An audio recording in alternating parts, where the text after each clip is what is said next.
Mensyahn Dewantara malam itu tampak seperti istana dalam dongeng. Ribuan lampu kristal menggantung di langit-langit aula utama, memantulkan cahaya keemasan ke atas lantai marmer yang dipoles hingga mengilap. Aroma bunga lili putih, bunga favorit mendiang istri sang pemilik rumah, memenuhi udara, bercampur dengan aroma parfum mahal dari para tamu undangan yang terdiri dari jajaran elit pengusaha, pejabat, dan sosialita ibu kota. Malam ini adalah perayaan ulang tahun kelima Giselle Dewantara, putri tunggal dari Arkan Dewantara, pria yang memegang kendali atas Dewantara Group.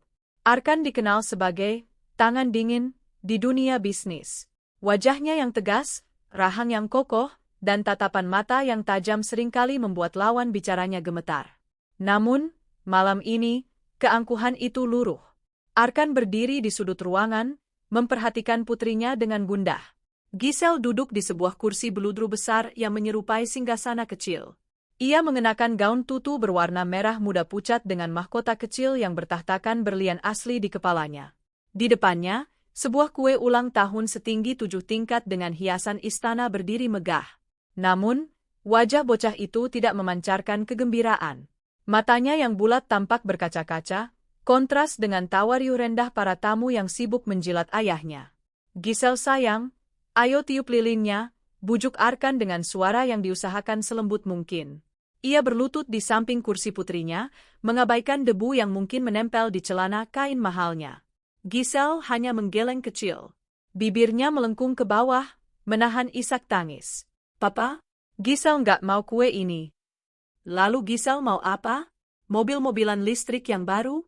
Boneka yang bisa bicara? Atau kita pergi ke Disneyland besok pagi? Papa akan siapkan jet pribadinya sekarang juga, ujar Arkan cepat, seolah-olah materi bisa membeli kebahagiaan putrinya yang hilang. Tiba-tiba, isak tangis Giselle pecah.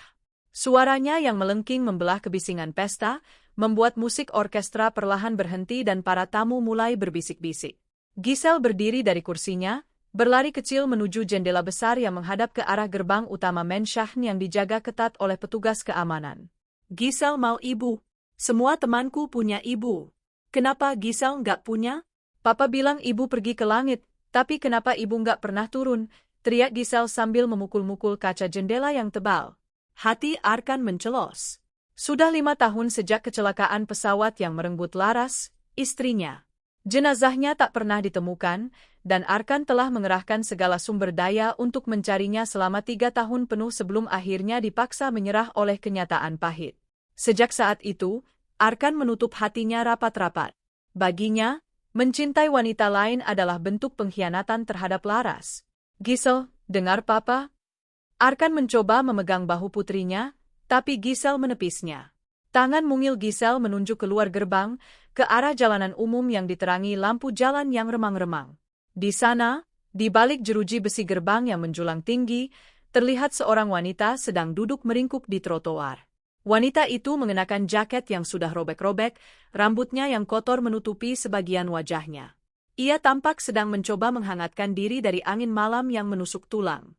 Itu, Giselle mau tante itu jadi ibu Giselle, seru Giselle dengan telunjuk yang gemetar. Arkan mengerutkan kening. Ia melihat ke arah yang ditunjuk putrinya. Seorang gelandangan? Seorang pengemis jalanan? Di tengah pesta yang dihadiri oleh wanita-wanita paling cantik dan terhormat di kota ini, putrinya justru memilih seseorang dari kasta yang paling rendah. Giselle, jangan bercanda. Dia orang asing. Papa bisa carikan pengasuh yang jauh lebih baik, cantik, dan pintar, kata Arkan dengan nada yang mulai tegas. Enggak mau. Giselle mau dia. Matanya? Giselle lihat matanya tadi saat masuk ke sini. Matanya sama kayak foto ibu yang papa simpan di laci. Giselle mulai histeris. Ia menjatuhkan diri ke lantai, menangis sejadi-jadinya, mengabaikan gaun mahalnya yang kini kusut. Para tamu mulai berbisik lebih keras. Siska, tunangan Arkan yang telah menunggu 2 tahun untuk dinikahi, mendekat dengan raut wajah jijik. Arkan, anak ini sudah tidak terkendali. Mungkin dia terlalu lelah. Dan lihatlah, dia menunjuk sampah jalanan itu, memalukan sekali. Biar aku yang mengurusnya. Diam, Siska, bentak Arkan. Arkan menatap Giselle yang kini terengah-engah karena tangisannya sendiri. Ia tahu Giselle memiliki insting yang aneh sejak kecil. Putrinya jarang sekali merengek meminta sesuatu, tapi sekalinya ia meminta, ia tidak akan berhenti sampai mendapatkannya. Dan malam ini, permintaan itu adalah sebuah kemustahilan yang memalukan. Namun, saat Arkan menatap wanita di luar gerbang itu sekali lagi dari kejauhan, ada sesuatu yang aneh berdesir di dadanya. Sebuah perasaan familiar yang tidak masuk akal. Mungkin itu hanya halusinasinya yang terbawa oleh kesedihan Giselle, atau mungkin itu adalah sisa-sisa harapan yang belum sepenuhnya padam. Papa akan bawa dia masuk, ucap Arkan tiba-tiba, membuat seluruh ruangan mendadak hening seketika. Apa? Kamu gila, Arkan? Siska terbelalak. Dia gelandangan. Dia bisa saja membawa penyakit atau berniat jahat. Arkan tidak memedulikan tunangannya. Ia berdiri, merapikan jasnya, dan menatap kepala keamanannya. Buka gerbang. Bawa wanita itu ke sini. Jangan gunakan kekerasan, perlakukan dia dengan cukup sopan. Beberapa menit kemudian, suasana pesta berubah menjadi tegang. Pintu besar aula terbuka, dan 2 orang petugas keamanan masuk mengapit seorang wanita. Bau apek dan debu jalanan seketika menguar, menusuk hidung para tamu yang terbiasa dengan aroma parfum mahal. Wanita itu menunduk dalam, tubuhnya gemetar ketakutan di bawah sorotan lampu kristal yang menyilaukan. Giselle berhenti menangis. Ia berdiri, menghapus air matanya dengan punggung tangan, dan berjalan perlahan menuju wanita itu. Arkan menahan napas. Ia melangkah maju, ingin melihat lebih dekat siapa sebenarnya sosok yang telah membuat putrinya berhenti menangis. Saat wanita itu perlahan mengangkat wajahnya karena rasa ingin tahu, mata Arkan bertemu dengan mata wanita itu. Sebuah kilat pengenalan yang menyakitkan menyambar kesadaran Arkan. Meskipun wajah wanita itu penuh noda hitam dan goresan, meskipun pipinya kempot karena kelaparan, mata itu adalah mata yang sama yang pernah berjanji untuk mencintainya selamanya di depan altar 5 tahun lalu. Laras? Bisik Arkan hampir tak terdengar. Namun wanita itu tidak memberikan reaksi cinta. Ia justru memundurkan langkahnya, matanya membelalak ketakutan seolah melihat monster. Ia tidak mengenali tempat itu. Ia tidak mengenali pria di depannya. Ia hanya tampak seperti jiwa yang hilang di tengah lautan kemewahan yang asing. Keheningan di aula utama Mensyahn Dewantara malam itu terasa mencekam, seolah-olah oksigen telah disedot keluar dari ruangan. Ratusan pasang mata tamu undangan, yang terdiri dari para taipan bisnis dan sosialita kelas atas, tertuju pada satu titik. Seorang wanita yang tampak seperti onggokan sampah di tengah hamparan marmer Italia yang berkilau. Wanita itu, yang dipanggil Maya, oleh orang-orang jalanan, tertunduk lesu. Tubuhnya yang kurus kering dibalut jaket lusuh yang warnanya sudah tak bisa dikenali lagi. Bau tanah, keringat asam, dan udara dingin jalanan menguap dari pakaiannya, menodai aroma parfum mahal yang memenuhi ruangan. Ia gemetar hebat, bukan hanya karena pendingin ruangan yang menusuk, tetapi karena tatapan menghakimi dari orang-orang di sekelilingnya. Giselle, kemari. Jangan sentuh dia, suara Arkan terdengar berat dan penuh peringatan. Namun, Giselle, putri kecil yang biasanya penurut namun keras kepala itu, justru semakin erat memeluk kaki wanita tersebut. Gaun pesta merah mudanya yang seharga puluhan juta rupiah kini terkena noda lumpur kering dari celana Maya. Enggak mau, Papa. Giselle mau tante ini. Dia punya wangi yang sama kayak bantal Giselle yang dikasih ibu. Arkan tertegun. Bantal itu adalah satu-satunya barang peninggalan Laras yang masih menyimpan aroma samar lavender dan melati yang selalu dipeluk Giselle setiap malam. Arkan melangkah maju, membelah kerumunan tamu. Setiap langkah sepatunya yang mengilap terdengar seperti lonceng kematian bagi ketenangan Maya. Angkat wajahmu, perintah Arkan dingin. Maya perlahan mengangkat kepalanya. Rambutnya yang gimbal menutupi sebagian pipinya yang cekung. Namun, saat mata mereka bertemu, Arkan merasa seolah dunia berhenti berputar. Mata itu besar, jernih, namun penuh dengan ketakutan yang purba. Ada kilatan kesedihan yang sangat ia kenal. Selama 5 tahun, Arkan telah melihat mata itu di setiap mimpinya, di setiap sudut gelap kamarnya saat ia meratapi hilangnya Laras. Arkan, apa yang kamu lakukan? Usir dia sekarang. Siska, tunangan Arkan, merangsek maju dengan wajah merah padam karena malu. Pesta ini hancur karena gelandangan ini. Pengawal, seret dia keluar. Cukup, Siska, bentak Arkan tanpa mengalihkan pandangan dari Maya. Semuanya, keluar. Pesta berakhir malam ini. Pak Darman, antar para tamu ke kendaraan mereka. Pengusiran massal itu terjadi begitu cepat. Dalam hitungan menit, aula yang tadinya bising menjadi sepi, hanya menyisakan Arkan, Gisel, Maya, dan beberapa pelayan setia. Arkan memberi isyarat agar Maya dibawa ke ruang kerja pribadinya, sebuah ruangan suci yang bahkan Siska jarang diizinkan masuk.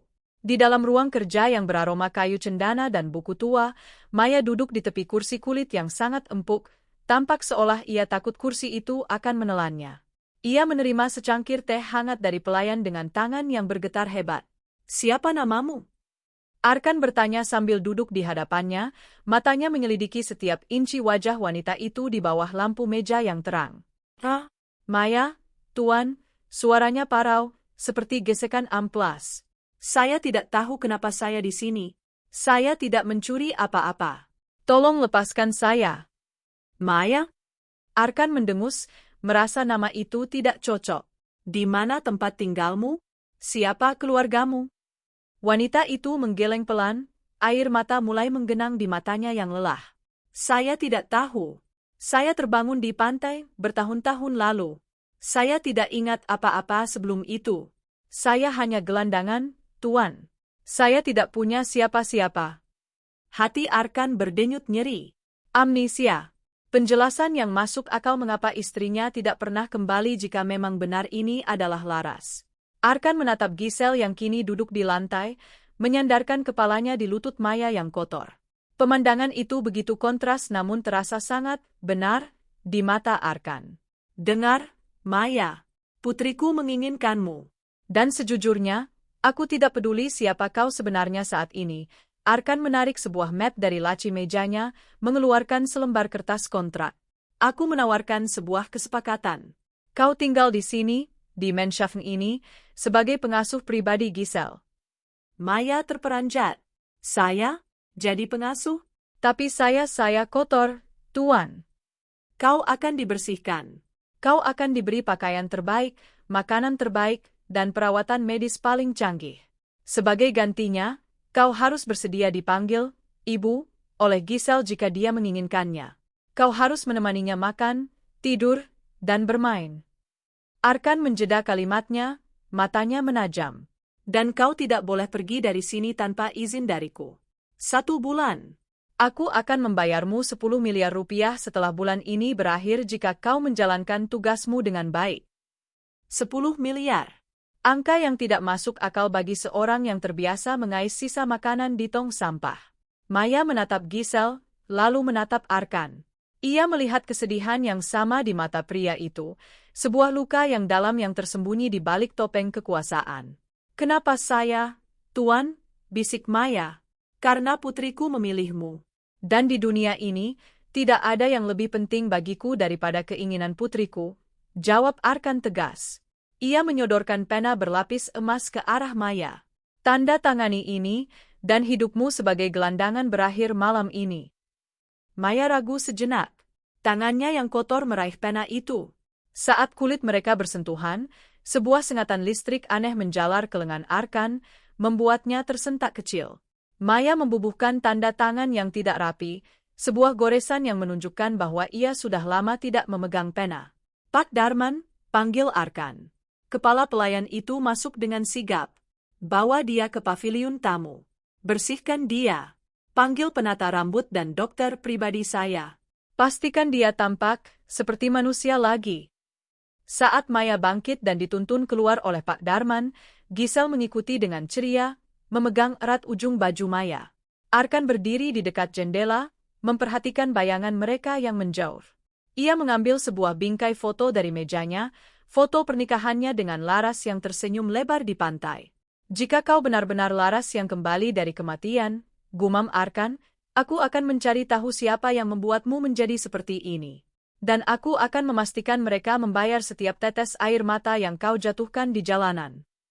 Malam itu, di bawah atap Menschaffen Dewantara, sebuah kontrak gila telah ditandatangani. Sebuah kontrak yang bukan hanya tentang pengasuhan anak, melainkan awal dari terbongkarnya konspirasi gelap yang telah memisahkan sebuah keluarga selama 5 tahun. Fajar menyingsing di ufuk timur, membiaskan cahaya keemasan yang menembus gorden sutra di paviliun mawar. Kamar itu biasanya sunyi, namun pagi ini atmosfernya terasa berbeda. Di atas ranjang king size yang dilapisi sprei katun Mesir, Maya terbangun dengan napas tersengal. Jantungnya berdegup kencang, sebuah reaksi refleks yang ia bawa dari jalanan.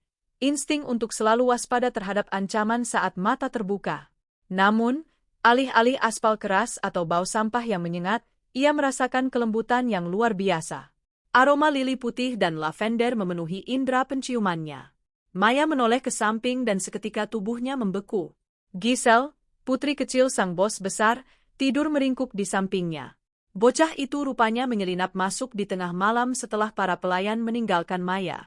Tangan mungil Giselle menggenggam erat ujung daster katun putih bersih yang kini dikenakan Maya. Wajah bocah itu tampak sangat damai, sebuah pemandangan yang kontras dengan tangis histerisnya di pesta semalam. Maya mengangkat tangannya yang kini bersih. Kuku-kukunya yang hitam telah dipotong rapi. Ia menyentuh pipi Giselle dengan ragu, takut jemarinya yang masih terasa kasar akan melukai kulit bocah itu. "Ibu?" gumam Giselle dalam tidurnya, makin merapatkan tubuhnya ke arah Maya. Sengatan emosi yang tidak terjelaskan menghantam dada Maya. Ia merasa seolah ada bagian dari dirinya yang selama ini mati, kini mulai berdenyut kembali. Air mata jatuh tanpa permisi. Ia tidak tahu siapa dirinya, tapi pelukan bocah ini terasa lebih nyata daripada ingatan manapun yang ia miliki selama 5 tahun terakhir. Pintu kamar terbuka tanpa suara. Arkan Dewantara berdiri di sana. Ia sudah rapi dengan kemeja putih yang lengannya digulung hingga siku. Wajahnya yang biasanya kaku tampak melunak saat melihat pemandangan di depannya. "Dia tidak mau tidur di kamarnya sendiri," bisik Arkan, suaranya serak. Ia melangkah masuk, setiap langkahnya nyaris tak terdengar di atas karpet tebal. "Maaf, Tuan Arkan. Saya tidak tahu kapan dia masuk." Maya mencoba bangkit, namun Giselle mengerang kecil, enggan melepaskan genggamannya. "Biarkan saja. Ini pertama kalinya dia tidur nyenyak tanpa terbangun karena mimpi buruk." Arkan duduk di kursi kayu ukir di samping ranjang. Matanya menyelidiki wajah Maya yang kini bersih. Tanpa lapisan kotoran jalanan, kemiripan wanita ini dengan mendiang istrinya semakin menakutkan bagi Arkan. Struktur rahangnya, bentuk telinganya, semuanya identik. "Maya," panggil Arkan pelan. "Apakah kau benar-benar tidak ingat apa-apa? Tempat lahir? Atau seorang pria di masa lalumu?" Maya memejamkan mata, mencoba menggali ke dalam kegelapan di otaknya. Hanya ada suara air, Tuan. Suara gemuruh yang sangat keras, lalu rasa dingin yang membekukan. Saya merasa seperti tenggelam, lalu semuanya gelap. Saat saya bangun, saya sudah berada di gubuk seorang nelayan tua. Dia bilang dia menemukan saya terdampar di pantai. Saya tidak punya identitas. Dia memanggil saya Maya." Arkan mengepalkan tangannya. Pantai. Laras hilang di perairan lepas saat pesawat pribadinya jatuh. Jika wanita ini terdampar, itu artinya ada kemungkinan dia selamat melalui mukjizat. Tiba-tiba Giselle terbangun. Ia mengucek matanya yang bulat dan langsung tersenyum lebar saat melihat Maya. Ibu beneran ada di sini." Giselle kira cuma mimpi. "Ibu di sini, sayang," jawab Maya refleks. Kata, "Ibu," itu meluncur begitu saja dari bibirnya, seolah otot-otot mulutnya sudah terbiasa membentuk kata itu sejak lama. "Ibu, nyanyiin lagu yang semalam lagi. Yang ada, bintang jatuh, di saku baju," pinta Giselle sambil manja bergelayut di lengan Maya. Darah Arkan seolah berhenti mengalir. "Lagu itu bukan lagu anak-anak yang populer. Itu adalah lagu Nina Bobo gubahan Laras sendiri yang sering ia nyanyikan saat Giselle masih bayi. Liriknya sangat spesifik, tentang menyimpan bintang jatuh di dalam saku baju agar mimpi selalu terang." "Maya, dari mana kau tahu lagu itu?" Suara Arkan kini terdengar menuntut, hampir bergetar. Maya tampak bingung, ia memegangi kepalanya yang tiba-tiba berdenyut nyeri.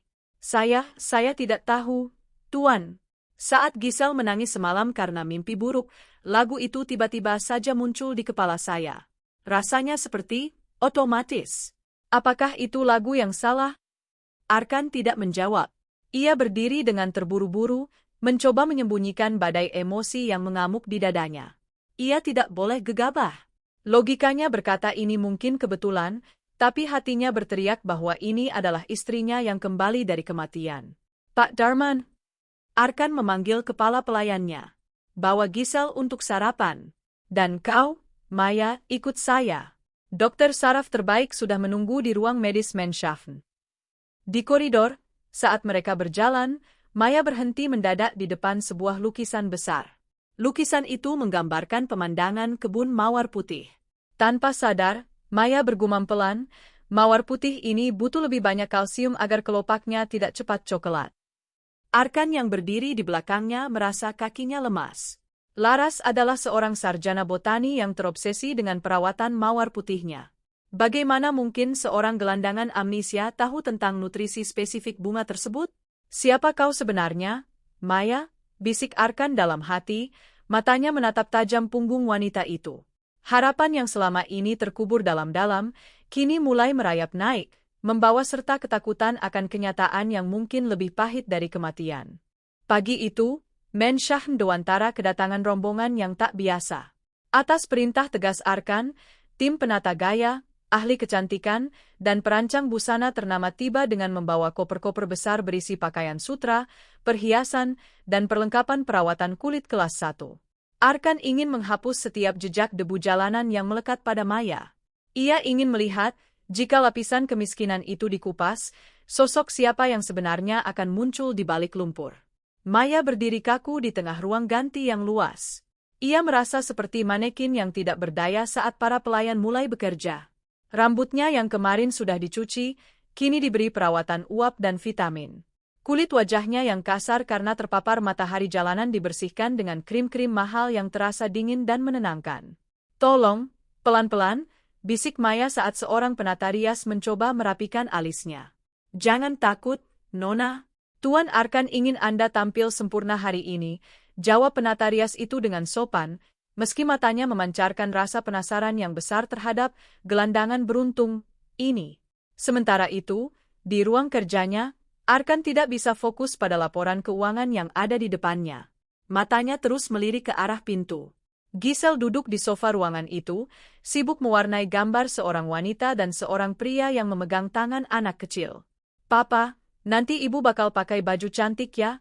Tanya Giselle tanpa mengangkat wajah dari gambarnya. Kita lihat saja nanti, sayang, jawab Arkan pendek. Hatinya bergemuruh. Ia takut kecewa, namun ia lebih takut jika harapannya menjadi kenyataan. Karena jika Maya adalah Laras, maka ada lubang hitam besar selama 5 tahun yang harus ia pertanggungjawabkan. 2 jam berlalu. Pintu ruang kerja terbuka pelan. Pak Darman masuk dengan wajah yang tampak pucat, seolah baru saja melihat hantu. Wan, Nona Maya sudah siap. Suara Pak Darman bergetar. Arkan berdiri dari kursinya. Jantungnya berdegup kencang. Giselle langsung berlari menuju pintu. Ibu, mana ibu? Langkah kaki terdengar di koridor marmer. Sosok wanita muncul dari balik pintu. Dan saat itu juga, Arkan merasa dunianya seolah berhenti berputar. Udara di paru-parunya mendadak hilang. Wanita yang berdiri di sana bukan lagi gelandangan yang meringkuk di trotoar. Maya mengenakan gaun terusan selutut berwarna broken white yang sangat elegan. Rambut coklat gelapnya kini jatuh bergelombang dengan sehat di bahunya.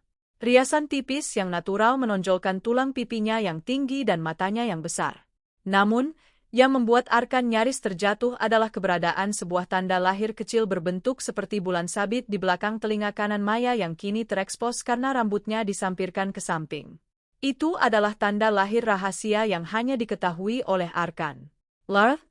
Desis Arkan. Suaranya pecah. Giselle langsung menghambur dan memeluk kaki Maya. Ibu cantik banget. Papa, lihat, ibu sudah pulang. Maya tampak sangat canggung. Ia meremas ujung gaunnya, matanya menatap Arkan dengan penuh ketakutan dan kebingungan. Tuan Arkan, kenapa Anda menatap saya seperti itu? Apakah ada yang salah dengan pakaian ini? Saya merasa tidak pantas. Arkan melangkah mendekat. Jarak mereka kini hanya beberapa senti. Ia bisa mencium aroma familiar dari tubuh Maya, Aroma alami tubuh wanita itu yang bercampur dengan parfum melati yang ia pilihkan. Kau? Arkan mengangkat tangannya, ingin menyentuh pipi Maya, namun ia menahannya di udara. Kau tampak sangat mirip dengan seseorang yang sangat berharga bagiku. Maya menunduk, bulu matanya yang lentik bergetar. Saya hanya Maya, Tuan. Saya tidak tahu siapa yang Anda maksud. Tapi, saat saya memakai gaun ini dan melihat cermin tadi, saya merasa pernah melihat wanita di cermin itu sebelumnya. Tapi bukan di trotoar. Saya melihatnya di sebuah tempat yang penuh bunga. Arkan memejamkan mata. Taman mawar kita, batinnya. Transformasi Maya tidak hanya mengubah penampilannya, tapi juga mengubah dinamika di dalam Menshahn. Para pelayan yang tadinya memandang rendah, kini mulai berbisik ketakutan. Mereka melihat bayangan Nyonya Laras yang sangat dihormati kembali berjalan di lorong-lorong rumah ini. Namun, tidak semua orang senang. Di ambang pintu aula, Siska berdiri mematung. Wajahnya yang tertutup riasan tebal kini tampak seperti topeng yang retak. Ia melihat Arkan menatap Maya dengan tatapan pemujaan yang selama ini tidak pernah ia dapatkan selama 2 tahun menjadi tunangan pria itu. Tidak mungkin, gumam Siska, tangannya mengepal hingga kukunya memutih. Dia seharusnya sudah mati. Bagaimana mungkin jalang ini bisa merangkak kembali dari jalanan? Siska sengaja melangkah masuk dengan suara sepatu hak tinggi yang keras, memecah momen emosional tersebut. Wah, lihatlah proyek amal Arkan Dewantara. Mengubah pengemis menjadi boneka cantik. Luar biasa. Arkan menoleh, tatapannya seketika berubah menjadi dingin dan tajam. Siska, jaga bicaramu. Apa? Aku hanya mengatakan kebenaran. Kau bisa mendandaninya dengan berlian sekalipun, Arkan, tapi dia tetaplah gelandangan yang tidak punya kelas. Siska mendekat ke arah Maya, menatapnya dengan pandangan merendahkan. Maya mundur selangkah, merasa terintimidasi. Namun Giselle langsung berdiri di depan Maya, merentangkan tangan kecilnya untuk melindungi ibunya. Tante Siska jahat. Pergi. Ibu nggak akan pergi, teriak Giselle. Giselle, diam. Kamu tidak tahu apa-apa. Siska membentak Giselle, tangannya terangkat seolah hendak menarik tangan bocah itu. Namun, sebelum tangan Siska menyentuh Giselle, Arkan sudah mencengkeram pergelangan tangan Siska dengan sangat kuat. Berani kau membentak putriku atau merendahkan wanita ini lagi di rumahku? Suara Arkan terdengar rendah namun sangat mematikan, maka pertunangan ini berakhir detik ini juga. Dan kau tahu apa artinya itu bagi bisnis ayahmu, bukan? Siska gemetar karena amarah dan malu. Ia menatap Maya dengan kebencian yang membara sebelum berbalik pergi dengan penuh emosi. Setelah Siska pergi, suasana kembali hening. Maya tampak sangat terguncang. Tuan, mungkin Nona Siska benar. Saya hanya membawa kekacauan di sini. Saya harus pergi. Saat Maya hendak berbalik, Arkan menangkap pergelangan tangannya. Jangan pergi. Maya menatap mata Arkan. Untuk pertama kalinya, ia melihat kerapuhan di balik sosok bos besar yang dingin itu. Tinggallah, bisik Arkan. Bukan hanya untuk Giselle, tapi untukku. Aku butuh waktu untuk membuktikan sesuatu. Di bawah cahaya lampu kristal yang mewah, transformasi Maya telah sempurna secara fisik. Namun di balik kecantikannya, memori-memori lama mulai bergejolak di kepalanya, seperti ombak yang menghantam tebing, siap untuk meruntuhkan tembok amnesia yang selama ini melindunginya. Menshahn Dewantara yang biasanya sunyi kini terasa seperti medan perang yang dingin. Sejak transformasi fisik Maya, atmosfer di dalam rumah besar itu berubah drastis. Arkan tidak lagi menghabiskan waktu belasan jam di kantor. Ia lebih banyak bekerja dari perpustakaan rumah, matanya seringkali teralihkan oleh pemandangan di taman melalui jendela besar, di mana Maya dan Giselle sering menghabiskan waktu bersama. Maya mulai menunjukkan kebiasaan-kebiasaan yang membuat bulu kuduk para pelayan lama merinding. Ia mengatur letak vas bunga dengan presisi yang sama seperti mendiang Laras. Ia menyeduh teh melati dengan suhu air yang tepat, tanpa ada yang mengajarinya. Bahkan cara dia melipat serbet makan memiliki lipatan khas yang hanya dimiliki oleh sang nyonya rumah terdahulu. Arkan berdiri di balik pintu dapur, mengamati Maya yang sedang membantu Koki menyiapkan camilan untuk Giselle. Maya tampak sedang memotong buah apel dengan gerakan yang sangat mahir. Giselle tidak suka kulit apelnya, Bei, ucap Maya lembut kepada pelayan senior, Bei Inah. Dan tolong potong bentuk kelinci, dia lebih semangat makannya kalau bentuknya lucu. Bei Inah tertegun, spatula di tangannya hampir jatuh. Nona Maya, bagaimana Anda tahu? Saya bahkan belum sempat memberitahu kesukaan Non Giselle. Maya terhenti. Pisau di tangannya mematung. Wajahnya memucat saat ia menyadari apa yang baru saja ia katakan. Saya tidak tahu, Bei. Rasanya seperti ingatan itu muncul begitu saja. Seperti saya sudah melakukannya ribuan kali. Arkan melangkah masuk, memecah kecanggungan itu. Bei Inah, biarkan Maya yang menyelesaikannya. Saya ingin bicara dengannya sebentar. Bei Inah mengangguk patuh dan segera meninggalkan ruangan. Maya menunduk, tidak berani menatap mata tajam Arkan yang seolah bisa menembus sukmanya. Kau tahu banyak hal yang seharusnya tidak kau ketahui, Maya, ujar Arkan, suaranya rendah namun penuh selidik. Ia berjalan mendekat hingga aroma maskulinnya menyelimuti ruang sempit itu. Tuan, saya juga takut, bisik Maya, air mata mulai menggenang. Setiap sudut rumah ini terasa seperti mimpi buruk yang indah bagi saya. Setiap kali saya menyentuh sesuatu, ada kilatan gambar di kepala saya. Seorang pria, seorang anak bayi, dan rasa sakit yang luar biasa di dada. Arkan mencengkeram pinggiran meja dapur. Ceritakan padaku tentang rasa sakit itu. Seperti ada yang ditarik paksa dari hidup saya, Tuan. Saya merasa saya bukan gelandangan. Tapi saya juga tidak tahu siapa saya. Kenapa Anda menatap saya seolah-olah saya adalah hantu? Karena bagi dunia, kau memang hantu, Laras, batin Arkan menjerit. Namun, ia menahan diri. Ia tidak boleh memberikan harapan palsu atau memicu trauma yang lebih besar sebelum hasil tes DNA keluar. Kecurigaan Arkan tidak berhenti di sana. Ia mulai menyewa detektif swasta terbaik untuk melacak keberadaan Maya sebelum ia ditemukan di pantai 5 tahun lalu. Ia ingin tahu siapa yang menyelamatkannya, dan yang lebih penting, siapa yang membiarkannya hidup di jalanan selama bertahun-tahun tanpa identitas. Di sisi lain, Siska tidak tinggal diam. Ia merasa posisinya sebagai calon Nyonya Dewantara berada di ujung tanduk. Ia mendatangi Menshahn dengan dalih ingin meminta maaf pada Arkan, namun tujuannya sebenarnya adalah untuk menyingkirkan Maya. Siska menemukan Maya sedang sendirian di galeri foto keluarga di lantai 2. Maya sedang berdiri mematung di depan potret besar Laras yang sedang menggendong Giselle saat bayi. Cukup berani kau berdiri di depan foto wanita yang kau tiru, pengemis. Suara Siska yang tajam memecah keheningan. Maya tersentak dan menoleh. Nona Siska, saya tidak bermaksud. Hentikan aktingmu. Siska melangkah maju, memojokkan Maya ke dinding. Aku tahu rencanamu. Kau pasti bekerja sama dengan seseorang untuk mempelajari kehidupan Laras agar bisa menguras harta Arkan, kan? Berapa mereka membayarmu? Aku bisa memberimu 10 kali lipat asal kau menghilang sekarang juga. Saya tidak menginginkan harta siapapun, balas Maya dengan nada yang tiba-tiba tegas.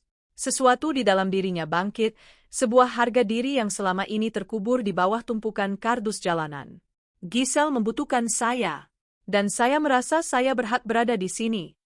Siska tertawa sinis, matanya berkilat penuh kebencian. Berhak? Kau hanya sampah jalanan yang kebetulan punya wajah mirip. Tapi ingat ini, Jalang. Arkan mencintai istrinya, bukan replika kotor seperti kau. Begitu dia sadar kau hanya penipu, dia akan membuangmu kembali ke selokan tempat kau berasal. Siska kemudian menarik tangan Maya dengan kasar, mencoba menyeretnya menuju tangga. Keluar dari rumah ini sekarang juga. Lepaskan saya. Maya meronta. Di tengah pergulatan itu, sebuah kalung perak yang tersembunyi di balik kerah baju Maya terlepas dan jatuh ke lantai marmer dengan suara denting yang nyaring. Siska terhenti. Ia melihat kalung itu, sebuah liontin berbentuk hati dengan ukiran inisial A. Wajah Siska seketika menjadi pucat pasi. Ia mengenali kalung itu. Itu adalah kalung yang seharusnya ikut tenggelam ke dasar laut bersama pesawat Laras. Kalung yang dipesan khusus oleh Arkan sebagai hadiah ulang tahun pernikahan mereka yang kelima, yang tak pernah sempat dirayakan. Dari mana kau mendapatkan ini? Teriak Siska, suaranya bergetar karena ketakutan yang nyata. Itu satu-satunya barang yang saya miliki saat terbangun di pantai, jawab Maya sambil terengah-engah, segera memungut kalungnya. Kalung ini tidak pernah lepas dari leher saya. Siska mundur beberapa langkah, napasnya memburu. Jika kalung itu ada pada Maya, maka tidak diragukan lagi. Maya bukan sekadar mirip. Dia adalah Laras. Dan jika Laras mengingat semuanya, maka rahasia tentang sabotase pesawat itu akan terbongkar. Siska harus bertindak cepat sebelum Arkan mendapatkan bukti yang lebih kuat. Malam itu, Arkan menerima sebuah amplop coklat dari laboratorium pusat. Dengan tangan gemetar, ia membuka segelnya di dalam ruang kerja yang gelap. Ia hanya butuh satu kepastian untuk mengakhiri semua keraguan ini. Ia membaca baris demi baris laporan medis tersebut. Saat matanya mencapai baris terakhir, air mata yang selama 5 tahun ia tahan akhirnya tumpah membasahi kertas tersebut. Hasil tes DNA, probabilitas hubungan ibu anak antara subjek A, Giselle Dewantara, dan subjek B, Maya Laras, adalah 99,99%. Dia kembali, bisik Arkan di tengah tangisnya yang pecah. Istriku benar-benar kembali. Namun, di luar jendela, sebuah mobil hitam tampak terparkir di kegelapan seberang gerbang Menschachten. Siska sedang berbicara dengan seorang pria misterius di dalam telepon. Lakukan sekarang. Jangan tunggu sampai besok. Menschachten itu harus terbakar, atau dia harus hilang selamanya malam ini juga. Malam itu, Menschachten Dewantara seolah diselimuti kabut ketegangan yang tak kasat mata. Di dalam ruang kerjanya, Arkan masih menggenggam erat kertas hasil tes DNA yang kini sedikit lembab karena air matanya. Angka 99,99% itu bukan sekadar data statistik baginya. Itu adalah sebuah keajaiban, sebuah kesempatan kedua yang diberikan Tuhan untuk menebus penyesalan 5 tahun terakhir. Namun, Arkan bukan pria yang ceroboh. Ia tahu bahwa kemunculan Laras, yang selama ini dianggap Maya, setelah 5 tahun menghilang akan memicu guncangan besar. Terutama bagi mereka yang merasa diuntungkan oleh kematian Laras. Siapa yang membiarkannya hidup di jalanan? Gumam Arkan, matanya berkilat tajam. Siapa yang memastikan pencarian pesawat itu dihentikan terlalu cepat? Sementara itu, di lantai bawah, Siska sedang mondar-mandir di ruang tamu dengan kegelisahan yang memuncak. Ia telah melihat kalung itu. Ia telah melihat bagaimana Arkan menatap wanita gelandangan itu. Siska tahu waktunya hampir habis. Jika ia tidak bertindak malam ini, besok ia mungkin akan mengenakan borgol, bukan cincin pernikahan. Siska merogoh tasnya, mengeluarkan sebuah botol kecil berisi cairan bening. Ia memanggil salah satu pelayan baru yang telah ia suap sejak bulan lalu. "Bawa ini ke kamar Maya," bisik Siska, suaranya sedingin es. "Campurkan ke dalam susu hangatnya. Pastikan dia meminumnya sampai habis. Setelah dia tertidur lelap, buka kunci pintu balkon kamarnya dari dalam." "Tapi, Nona, apa yang akan Anda lakukan?" tanya pelayan itu gemetar. "Jangan banyak tanya. Lakukan saja jika kau ingin keluargamu tetap memiliki rumah," bentak Siska. Di paviliun Mawar, Maya sedang duduk di tepi ranjang, menyisir rambut Giselle yang sudah mengantuk. Maya merasa ada sesuatu yang aneh malam ini. Kepalanya terasa sangat ringan, dan setiap kali ia memejamkan mata, kilasan-kilatan memori tentang kecelakaan pesawat itu muncul lebih jelas. Ia melihat api, ia mendengar teriakan, dan ia merasakan hantaman air laut yang membekukan. "Ibu, kok melamun?" tanya Giselle sambil menguap. "Enggak, sayang. Ibu cuma sedikit pusing," jawab Maya lembut. Tiba-tiba, pintu diketuk. Pelayan suruhan Siska masuk membawa nampan berisi 2 gelas susu. "Ini susu hangat untuk Non Giselle dan Nona Maya, agar tidurnya lebih nyenyak." Maya tersenyum dan mengambil gelas itu. Namun, tepat sebelum ia meminumnya, Arkan masuk ke kamar dengan langkah terburu-buru. Wajahnya tampak pucat namun penuh determinasi. "Jangan minum itu," teriak Arkan. Maya tersentak, hampir menjatuhkan gelasnya. Giselle yang kaget langsung terbangun sepenuhnya. Pelayan itu tampak panik dan mencoba melarikan diri, namun Arkan dengan sigap mencengkeram lengannya. "Pak Darman, amankan orang ini," seru Arkan. Kepala pelayan dan beberapa pengawal segera masuk dan meringkus pelayan yang gemetar itu. Arkan mengambil gelas susu dari tangan Maya dan mencium aromanya. Bau kimia yang samar tercium. "Siska," desis Arkan. Ia segera menoleh pada Maya, matanya kini memancarkan kasih sayang yang selama 5 tahun ini ia pendam. Tuan Arkan, ada apa? Kenapa Anda terlihat sangat marah? Tanya Maya kebingungan. Arkan tidak menjawab dengan kata-kata. Ia melangkah maju, lalu berlutut di depan Maya, tepat di depan Giselle. Ia mengeluarkan kertas hasil tes DNA itu dan memberikannya pada Maya. Baca ini, Maya. Atau haruskah aku memanggilmu? Laras? Maya menerima kertas itu dengan tangan gemetar. Meski ia tidak sepenuhnya mengerti istilah medis di sana, angka probabilitas dan nama, Laras, yang bersanding dengan Giselle, membuatnya sesak napas. Ini artinya? Artinya kau bukan gelandangan, sayang. Kau adalah istriku. Kau adalah ibu kandung Giselle yang selama ini kami tangisi, ucap Arkan, suaranya pecah oleh emosi. Kau tidak hilang karena kecelakaan biasa. Kau dikhianati. Tepat saat kata-kata itu terucap, sebuah alarm kebakaran meraung di seluruh Menschachten. Asap mulai masuk dari celah pintu bawah. Siska, yang menyadari rencananya meracuni Maya gagal, telah mengambil langkah nekat. Ia membakar paviliun tamu untuk menghilangkan bukti dan saksi mata. Arkan! Kebakaran, teriak Maya panik, instingnya langsung memeluk Giselle erat. Ikut aku. Lewat tangga darurat. Arkan menarik tangan Maya dan menggendong Giselle. Di tengah kepulan asap hitam, mereka berlari menyusuri lorong. Di ujung lorong, Siska berdiri dengan korek api di tangan dan wajah yang sudah tidak waras lagi. Ia tertawa histeris melihat mereka terjebak.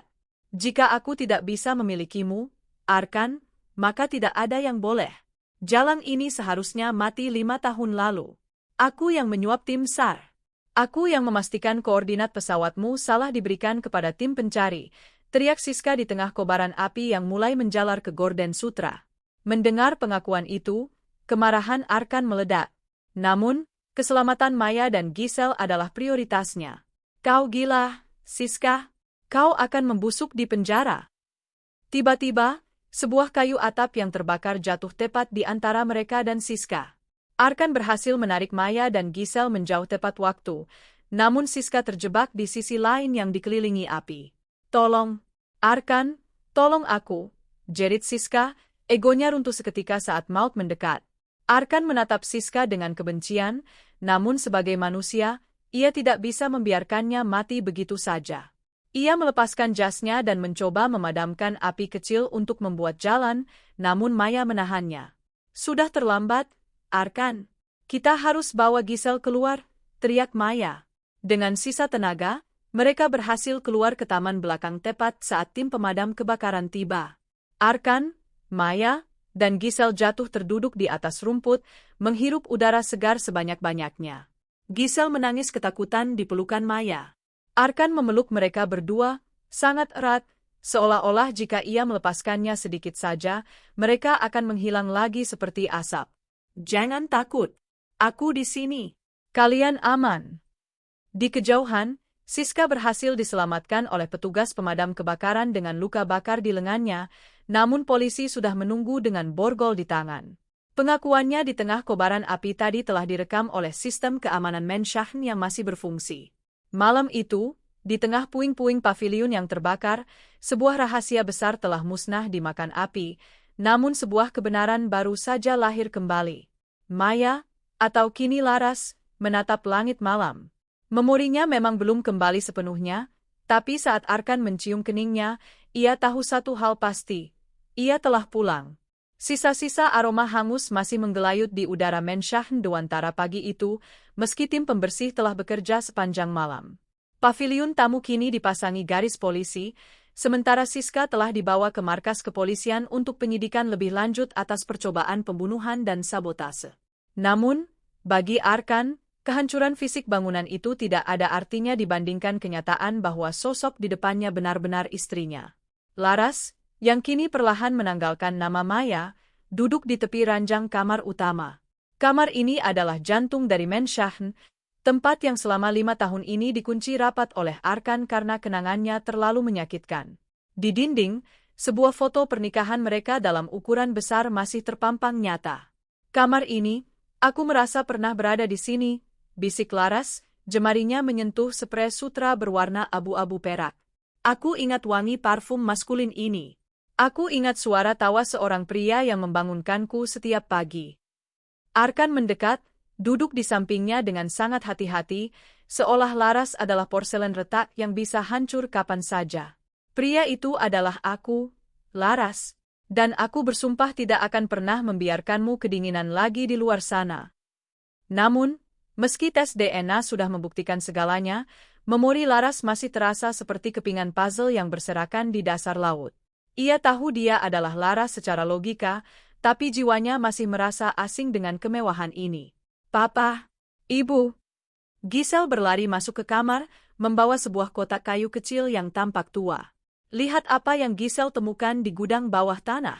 Ini kotak rahasia Ibu, kan? Arkan tertegun. Itu adalah kotak musik kayu pemberian kakek Laras. Arkan mengira kotak itu hilang saat kecelakaan, ternyata Laras menyimpannya di gudang sebelum keberangkatan terakhirnya. Giselle membuka tutup kotak itu. Sebuah melodi denting piano yang klasik dan sendu mulai mengalir memenuhi ruangan. Lagu, Clair de Lune, karya Debussy. Saat nada pertama terdengar, Laras tiba-tiba memegang kepalanya. Matanya terbelalak, napasnya memburu. Hentikan, tolong hentikan. Laras, ada apa? Arkan panik, mencoba memegang bahu istrinya. Kilatan memori menghantam otak Laras seperti badai. Ia tidak melihat api kali ini. Ia melihat sebuah taman mawar putih yang luas. Ia melihat dirinya sendiri sedang memegang gunting tanaman, mengenakan topi lebar. Lalu, ia melihat Arkan datang dari belakang, memeluk pinggangnya, dan membisikkan sesuatu tentang perayaan ulang tahun pernikahan. Mas Ar, jangan sekarang, Giselle sedang tidur, suara dirinya sendiri bergema di telinganya. Mas Ar? Gumam Laras pelan. Suaranya bergetar. Arkan membeku. Itu adalah panggilan kesayangan yang hanya digunakan Laras saat mereka sedang berdua. Tidak ada orang luar, bahkan Siska sekalipun, yang tahu panggilan itu. Iya, sayang. Ini Mas Ar. Kamu ingat? Arkan menatapnya dengan penuh harap. Laras menatap Arkan, air mata mengalir deras membasahi pipinya yang kini merona. Taman mawar putih, di belakang rumah ini. Dulu ada bangku putih yang patah di kaki sebelah kiri, dan kita belum sempat memperbaikinya sebelum aku pergi ke bandara, iya kan? Arkan mengangguk cepat, air matanya sendiri mulai jatuh. Iya, bangku itu masih ada di sana, Laras. Aku tidak pernah memperbaikinya karena aku ingin kau yang menemaniku membelinya yang baru. Laras mulai terisak. Tembok amnesia itu mulai retak. Namun, retakan itu membawa rasa sakit yang hebat. Ia mengingat momen terakhir di dalam pesawat. Guncangan hebat, masker oksigen yang jatuh, dan wajah Siska yang tersenyum dingin di ruang tunggu bandara sebelum ia naik ke pesawat. Siska yang saat itu bertugas memeriksa manifest dan keamanan penerbangan. Dia sengaja melakukannya, bisik Laras dengan suara penuh kebencian. Siska, dia masuk ke kokpit sebelum pilot datang. Aku melihatnya menyentuh sesuatu di panel kontrol, tapi aku tidak curiga karena dia bilang dia hanya memeriksa sistem komunikasi. Kemarahan Arkan mendidih mendengar hal itu. Ternyata pengkhianatan Siska jauh lebih dalam dari yang ia bayangkan. Bukan hanya menyuap tim SAR, tapi Siska jugalah yang menyabotase pesawat itu secara fisik. Dia akan membayar semuanya, Laras. Aku pastikan dia tidak akan pernah melihat cahaya matahari lagi sebagai wanita bebas, janji Arkan dengan nada dingin yang mematikan. Giselle, yang melihat ibunya menangis, langsung memeluk leher Laras. Ibu jangan sedih. Giselle sudah di sini. Papa juga? Laras memeluk putrinya erat-erat. Meski ingatannya belum kembali 100%, insting keibuannya kini telah menyatu sempurna dengan identitas aslinya. Ia bukan lagi Maya sang gelandangan. Ia adalah Laras Dewantara, sang nyonya rumah yang sah. Sore itu, Arkan mengajak Laras berjalan-jalan ke taman belakang, tepat ke arah bangku putih yang patah itu. Di sana, di bawah naungan pohon ek besar, Laras berhenti. Ia melihat sekeliling, menghirup aroma tanah dan mawar yang ia tanam sendiri 5 tahun lalu. Mas, panggil Laras pelan. Aku ingat kenapa aku menunjuk diriku sendiri sebagai gelandangan saat Giselle melihatku di gerbang. Kenapa? Karena selama 5 tahun hidup di jalanan, Aku selalu merasa aku sedang menunggu seseorang. Aku tidak tahu siapa, tapi setiap kali aku melihat mobil mewah lewat, jantungku berdegup kencang. Rupanya, jiwaku selalu menunggumu menjemputku pulang. Arkan menarik Laras ke dalam pelukannya, mencium keningnya lama sekali. Di bawah langit senja yang berwarna jingga, keluarga yang sempat hancur itu kini mulai menyatu kembali. Namun, mereka belum tahu bahwa di luar sana, kaki tangan Siska masih berkeliaran, mencoba melenyapkan bukti terakhir yang bisa menyeret Siska ke penjara seumur hidup, sebuah rekaman CCTV bandara yang selama ini disembunyikan. Matahari baru saja terbit, namun ketegangan di Menshahen Dewantara belum juga surut. Arkan berdiri di tengah ruang kerjanya yang kini dijaga ketat oleh 2 pengawal bersenjata. Di atas meja jati yang kokoh itu, tergeletak sebuah amplop kuning tersegel dari Laboratorium Forensik Pusat dan sebuah flash disk perak yang baru saja diantarkan oleh detektif pribadinya lewat jalur rahasia. Laras masuk ke ruangan itu dengan langkah yang lebih tegak. Ia mengenakan gaun sutra berwarna biru tua, rambutnya tersanggul rapi, sebuah citra yang sangat kontras dengan wanita yang meringkuk di trotoar beberapa hari lalu. Giselle tertidur lelap di kamar sebelah, dijaga oleh Bei Inah. Hasilnya sudah di sini, Mas?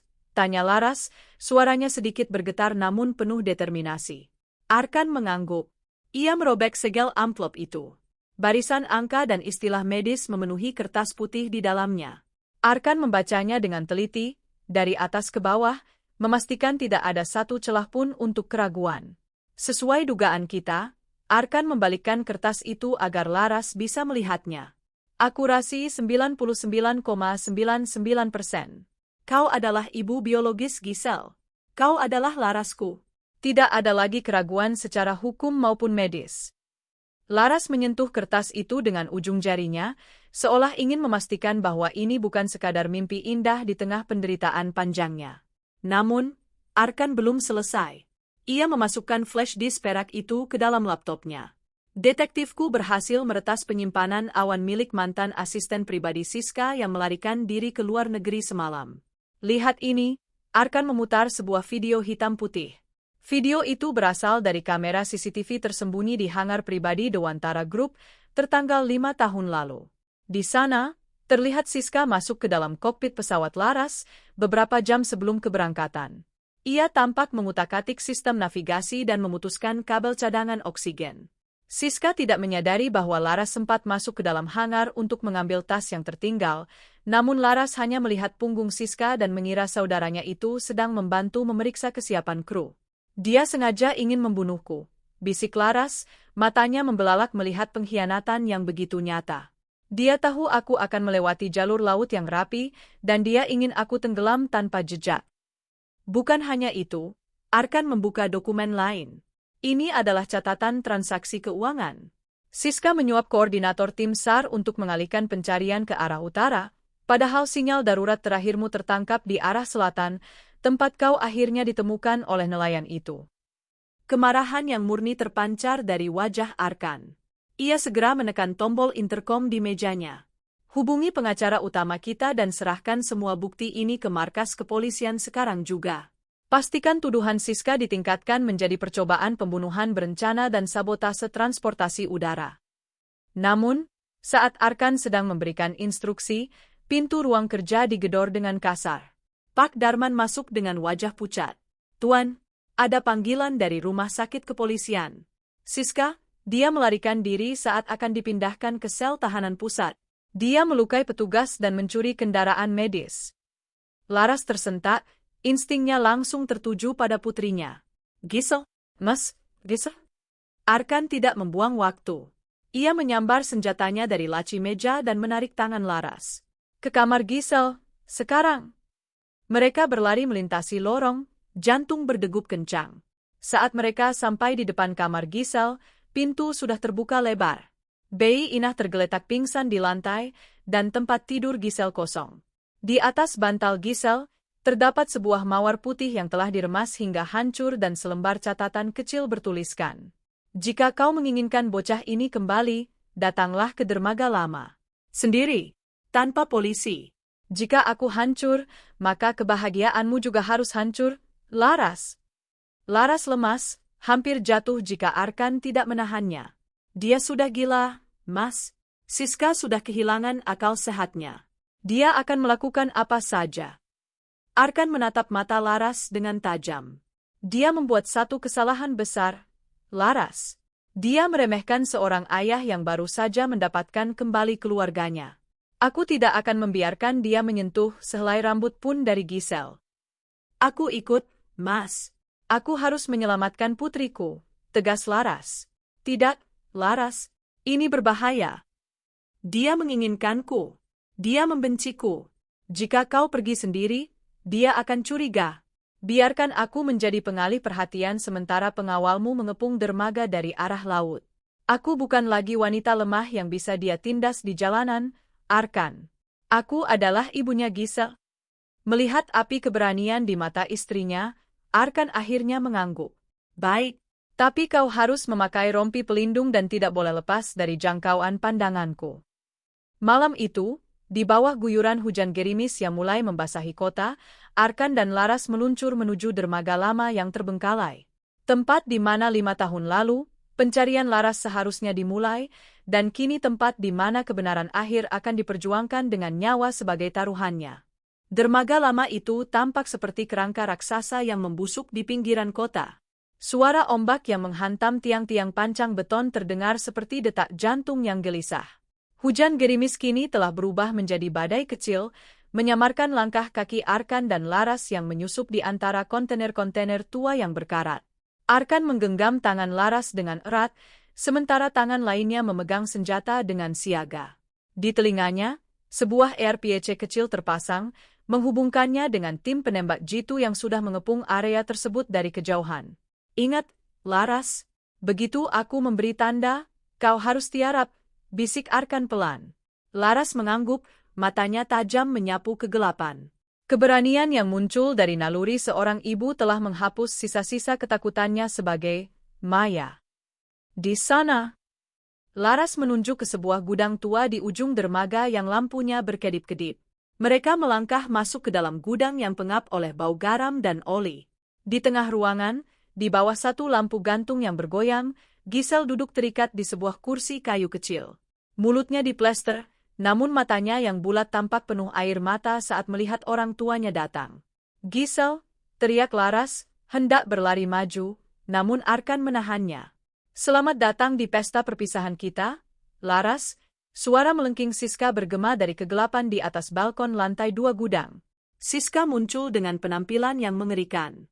Wajahnya yang dulu cantik kini tertutup perban di bagian kiri akibat luka bakar semalam, matanya memancarkan kegilaan murni. Di tangannya, ia memegang sebuah pemantik api dan sebuah botol jeriken berisi bensin. Rupanya, ia telah menyiram area di sekitar kursi Giselle dengan bahan bakar. Siska, lepaskan Giselle. Ini urusan kita berdua. Arkan berteriak, senjatanya terarah tepat ke arah Siska. Turunkan senjatamu, Arkan. Atau aku akan menjatuhkan pemantik ini sekarang juga. Siska tertawa histeris. Kalian pikir kalian sudah menang? Kalian pikir dengan tes DNA bodoh itu hidupku berakhir? Tidak. Jika aku tidak bisa menjadi Nyonya Dewantara, maka tidak akan ada Dewantara yang tersisa di dunia ini. Arkan perlahan menurunkan senjatanya ke lantai. Sudah cukup, Siska. Polisi sudah mengepung tempat ini. Kau tidak punya jalan keluar. Aku tidak butuh jalan keluar. Aku hanya butuh kalian hancur. Siska menatap Laras dengan penuh kebencian. Lihat dirimu, Laras. Begitu cantik, begitu suci. Padahal kau hanyalah sampah jalanan yang aku buang 5 tahun lalu. Harusnya kau mati di laut itu. Kenapa kau harus kembali? Laras melangkah maju 1 langkah, suaranya tenang namun dingin. Karena cintaku pada Giselle dan Arkan lebih kuat dari sabotase murahanmu, Siska. Kau bisa membakar gedung ini, kau bisa membunuhku, tapi kau tidak akan pernah bisa memiliki apa yang kami miliki. Kau kesepian, Siska. Dan kau akan mati dalam kesepianmu. Kata-kata Laras seperti belati yang menusuk ego Siska. Siska berteriak marah dan hendak melemparkan pemantiknya ke arah genangan bensin di bawah Giselle. Sekarang, teriak Arkan melalui interkom. Dor! Sebuah peluru dari penembak jitu menghantam bahu kanan Siska. Pemantik api itu terlepas dari tangannya, jatuh ke lantai beton, namun untungnya mendarat beberapa senti dari genangan bensin. Siska terjatuh sambil menjerit kesakitan. Arkan langsung berlari menuju Giselle, menyambar putrinya dan membawanya menjauh dari area bensin. Laras mengikuti dengan cepat, membantu membuka ikatan dan plester di mulut putrinya. "Ibu?" Giselle terisak hebat, memeluk leher Laras sekuat tenaga. "Semua sudah berakhir, sayang. Kita pulang sekarang," bisik Laras sambil mencium kening Giselle berkali-kali. Namun, Siska yang terluka parah ternyata belum menyerah. Dengan sisa tenaganya, ia merangkak menuju pemantik api yang terjatuh. Wajahnya tampak menyeramkan, penuh dengan dendam yang tak kunjung padam. "Kalau aku mati, kalian harus ikut," gumam Siska. Ia berhasil menyambar pemantik itu dan mematikannya tepat di atas aliran bensin yang mengarah ke tumpukan kayu kering di belakang gudang. Boom!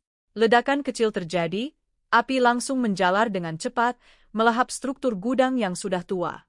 Arkan segera mendekap Laras dan Giselle, melindungi mereka dari hawa panas.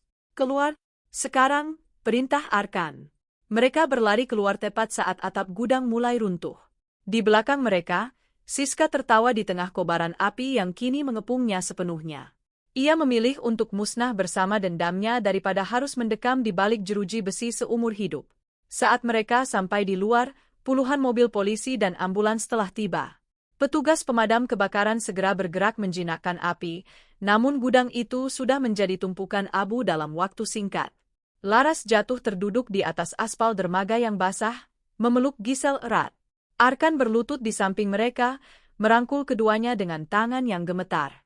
Untuk pertama kalinya dalam 5 tahun, beban berat yang menghimpit dada Arkan benar-benar terangkat. "Kita selamat," bisik Arkan, suaranya parau. Laras menatap langit yang mulai cerah seiring berhentinya hujan. Ia mengingat masa-masa ia tidur di bawah jembatan, kedinginan dan kelaparan, tanpa tahu siapa dirinya. Ternyata, semua penderitaan itu adalah jalan terjal yang harus ia lalui untuk kembali ke pelukan keluarganya. "Mas," panggil Laras pelan. "Ya, sayang?" "Aku ingat semuanya sekarang. Saat pesawat itu jatuh, aku sempat menyebut namamu dan Giselle sebelum air masuk ke kokpit. Aku berjanji pada diriku sendiri bahwa aku tidak boleh mati sebelum melihat wajah kalian lagi." Arkan mencium tangan Laras dengan penuh rasa hormat. "Dan kau menepati janjimu, Laras. Kau kembali sebagai pemenang." Malam yang penuh darah dan api itu akhirnya berakhir.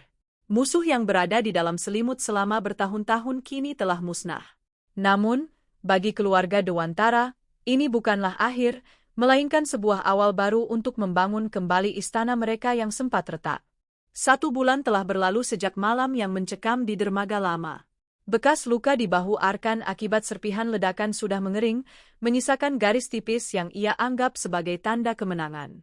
Namun, bekas luka yang lebih dalam di hati keluarga Dewantara butuh waktu lebih lama untuk benar-benar pulih. Magi itu, Menschaft Dewantara tidak lagi terasa dingin dan kaku. Cahaya matahari pagi masuk dengan bebas melalui jendela-jendela besar yang kini selalu terbuka lebar.